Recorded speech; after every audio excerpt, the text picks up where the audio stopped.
Hi, welcome to Auntie Sermons. I'm Crystal J. I'll be your auntie for today.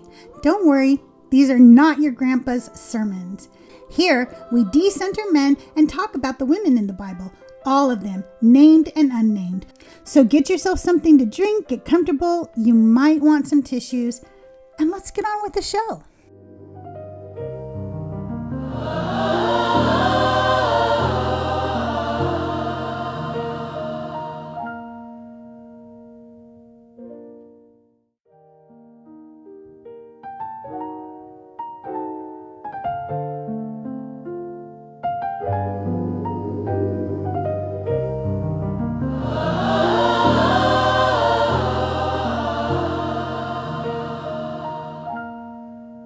Welcome back to Auntie Sermons. This is episode 3, Ornament and Shadow, and today we're stepping into the story of Adah and Zillah. 2 names, almost no narrative, and a whole lot of symbolism that we were handed without ever being invited to the question.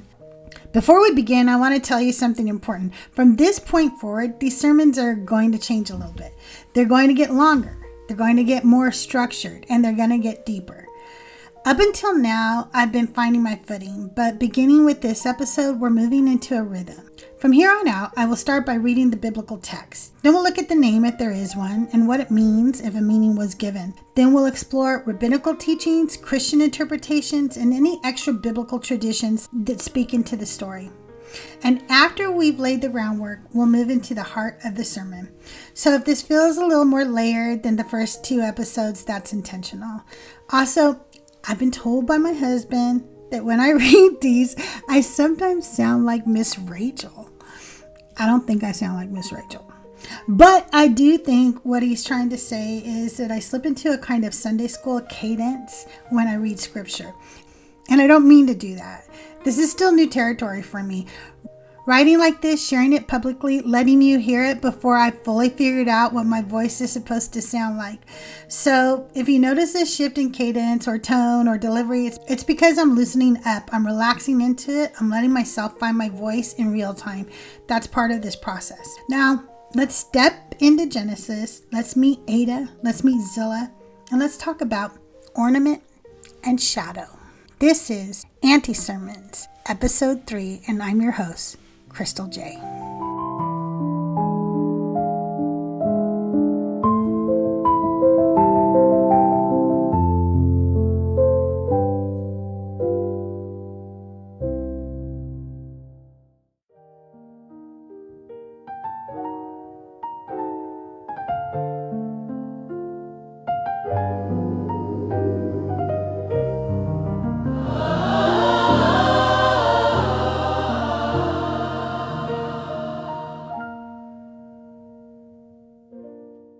Auntie Sermons, episode 3, Ornament and Shadow.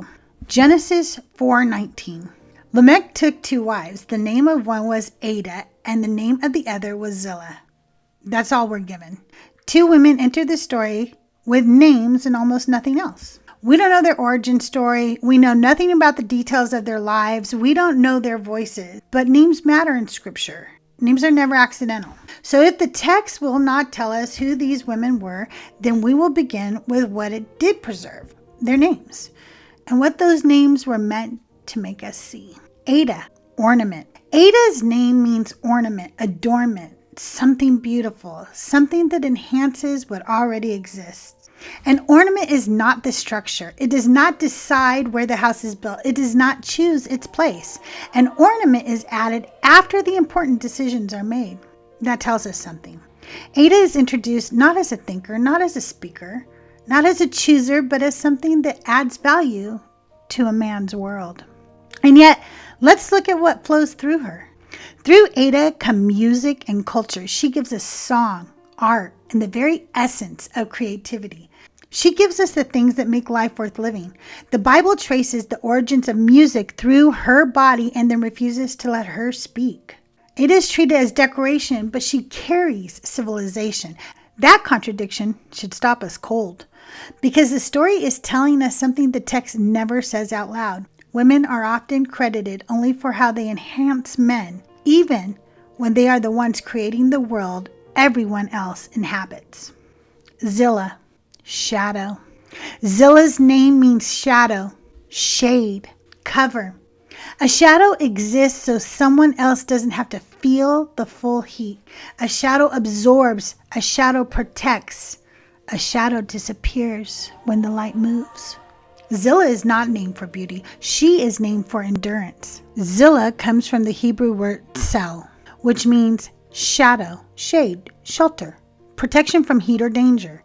This word is used elsewhere in the Hebrew Bible positively, especially in phrases like the shadow of the Almighty, Psalm 91. Shade from the sun, refuge in harsh conditions. So Zillah is not endurance in the sense of suffering silently forever. She is what makes survival possible.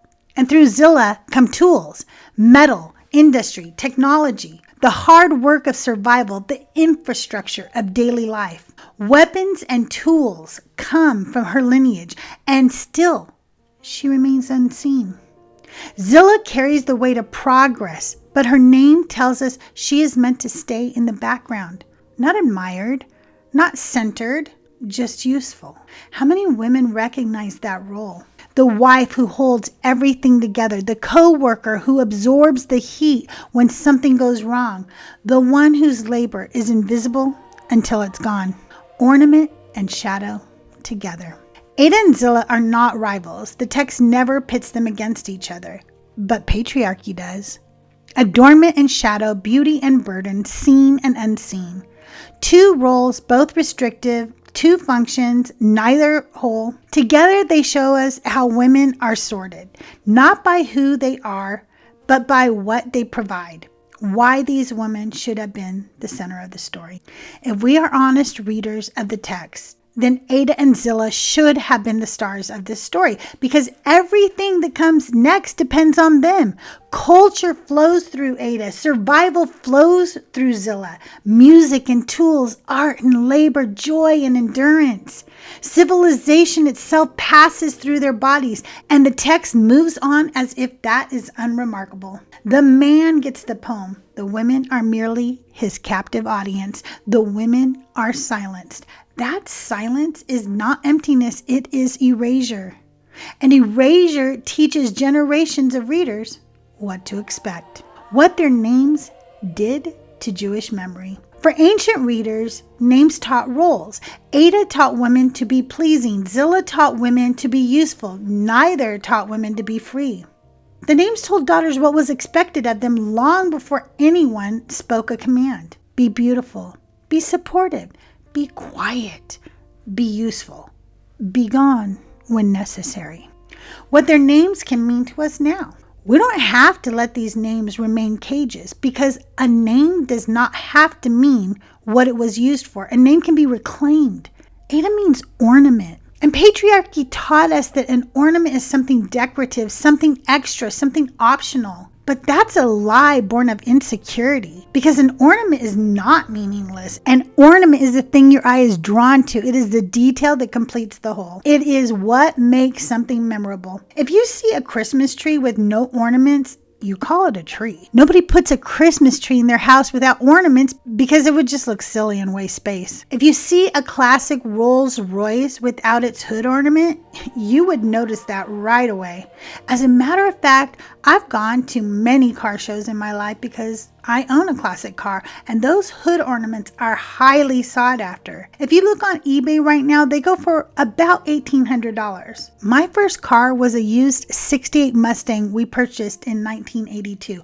I don't think we paid much more than that for the whole car. That ornament is not extra. It's iconic. It's the thing people recognize. It's the part that says this is not just functional, it is art. Adah was not made to decorate a man's life. She was made to add value to all lives. She is art. And the text proves it. Music, art, culture, joy, all of it flows through her. Not because she was ornamental, but because she was the mother of creativity. Adah is not something added on at the end. Adah is the reason the world felt worth living in the first place. Zillah, shadow, reclaimed. Zillah's name means shadow, and patriarchy taught us to hear that word and think invisible, forgotten, standing quietly behind someone else. But that is not how shadows actually work. When you live in someone else's shadow, you are unseen. But when you are the shadow, it is because your presence is so large, so solid, so undeniable that it blocks the light. Shadows are not cast by weakness, they are cast by substance. A shadow exists because something real is standing there. Zillah is not hidden because she is small. She is a shadow because she is vast. And look at what comes from her. From Zillah comes tools, metal, labor, the work of hands, the infrastructure that makes survival possible. Everything we build, everything we repair, everything that advances human life beyond mere existence flows through her lineage. We eat because of her. We build because of her. We survive because of her. Our very purpose, the work we do, the skills we learn, the way we shape the world comes from her. We do not stand in Zillah's shadow because she disappeared. We stand in her shadow because of the enormity of what she represents. Her presence is what shelters us. Her work is what holds us. Her shadow is not absence, it is evidence. Zillah was never meant to vanish. She was meant to loom. Ornament and shadow reclaimed. Adornment and shadow are not opposites. They are partners. Beauty and refuge, joy and shelter, creation and protection. Together, they form a world people can actually live in. Adah makes life beautiful. Zillah makes life survivable. That is not small. That is not secondary. That is foundational. These women were not roles. They were forces. And I want to pause here, not to move away from the text, but to tell you why this matters to me. Because this is not just an ancient story. This is a pattern I recognize. And if I'm honest, I didn't always have the language for it, but I felt it long before I could name it. My story. In my life, I have been interrupted, silenced, dismissed, and at times outright threatened by men. The man who groomed me was a musician.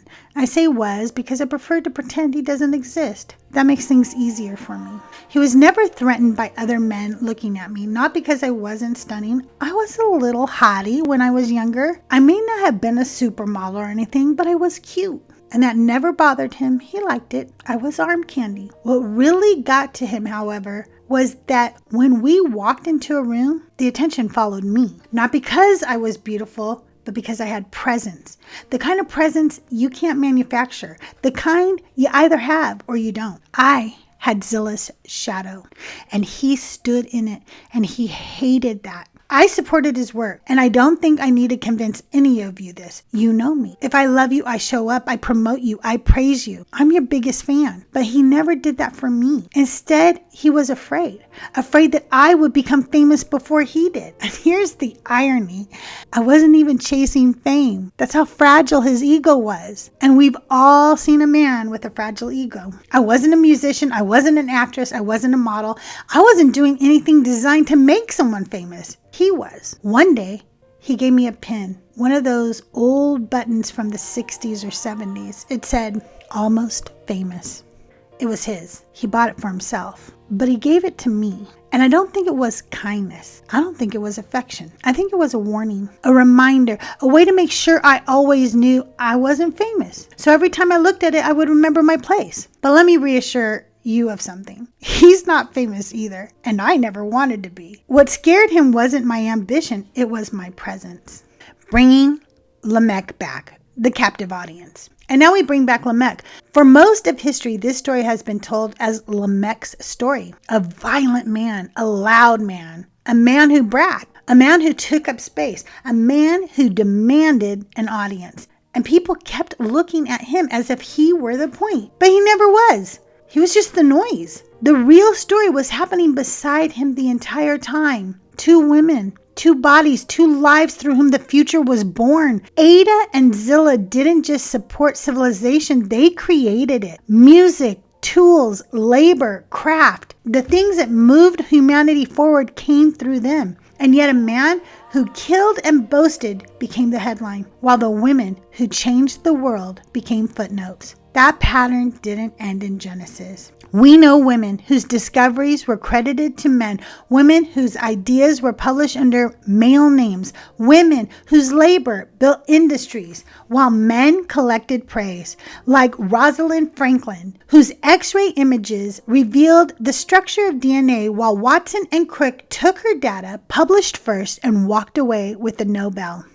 Lise Meitner, who explained nuclear fission while Otto Hahn accepted the Nobel Prize alone, and history forgot her name. Jocelyn Bell Burnell, who discovered pulsars while her male supervisor, Anthony Hewish, was awarded the Nobel for her work. And the list goes on, and the list is endless. Same pattern, different centuries, same silence. The Bible establishes a pattern still used today to discredit women. Lamech was allowed to be loud. The women were expected to be productive. He was remembered for his violence. They were forgotten for their brilliance. So if the sermon does anything, let it do this. Let it shift your attention away from the men who take credit, away from the men who dominate the story, away from the men who never should have had the microphone, and back to the women whose work made the future possible even when history refused to say their names. Because Adah and Zillah don't exist in a vacuum. They existed in a world ruled by a man who never should have had the floor. Lamech, a man who introduced polygamy, a man who committed murder, a man who bragged about it, a man who turned violence into poetry and called it legacy.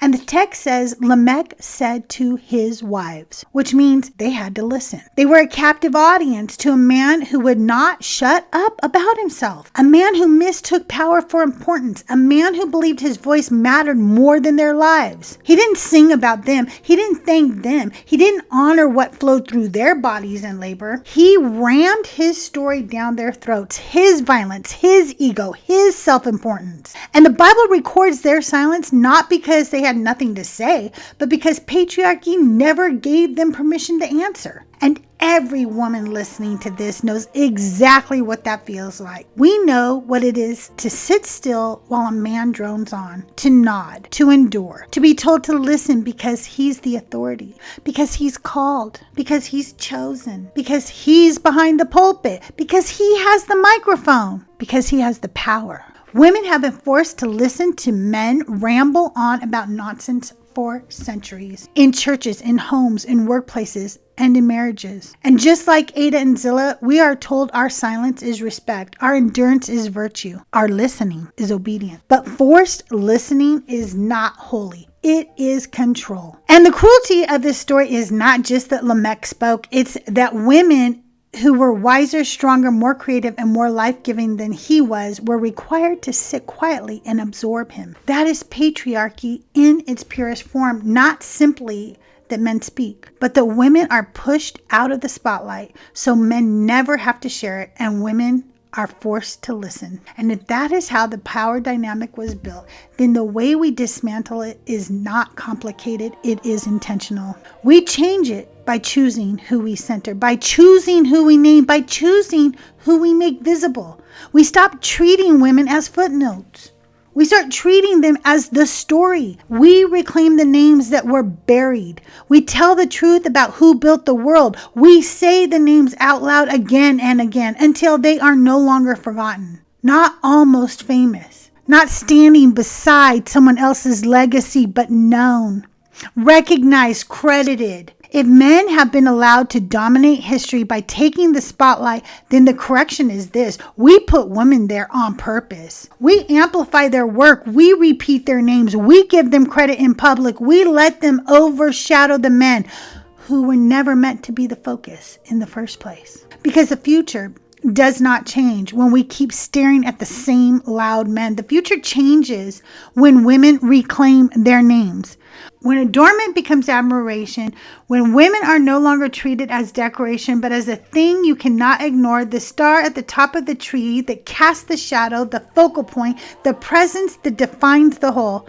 And when shadow becomes power, when men finally learn to stand in the shadow of women they once dismissed, not because women are invisible, but because their presence is that vast. That is how the future changes. When we stop centering the noise and start amplifying the voices of the mothers of creativity, ingenuity, and humanity.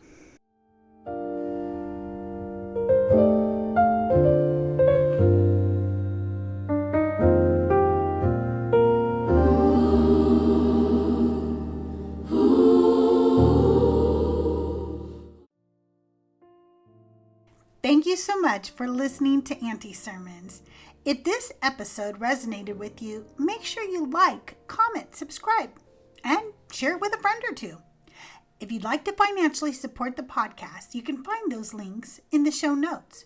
You can also find me online. I am Crystal J, all one word, Jae, on both YouTube and TikTok. So come say hi, or argue politely, or you could just lurk. I see you. And remember, this is Auntie Sermons. We bring the tea, we question the story, and we absolutely do not apologize for it. Fuck the patriarchy. I'll see you next time. Don't forget, I'm a nice lady.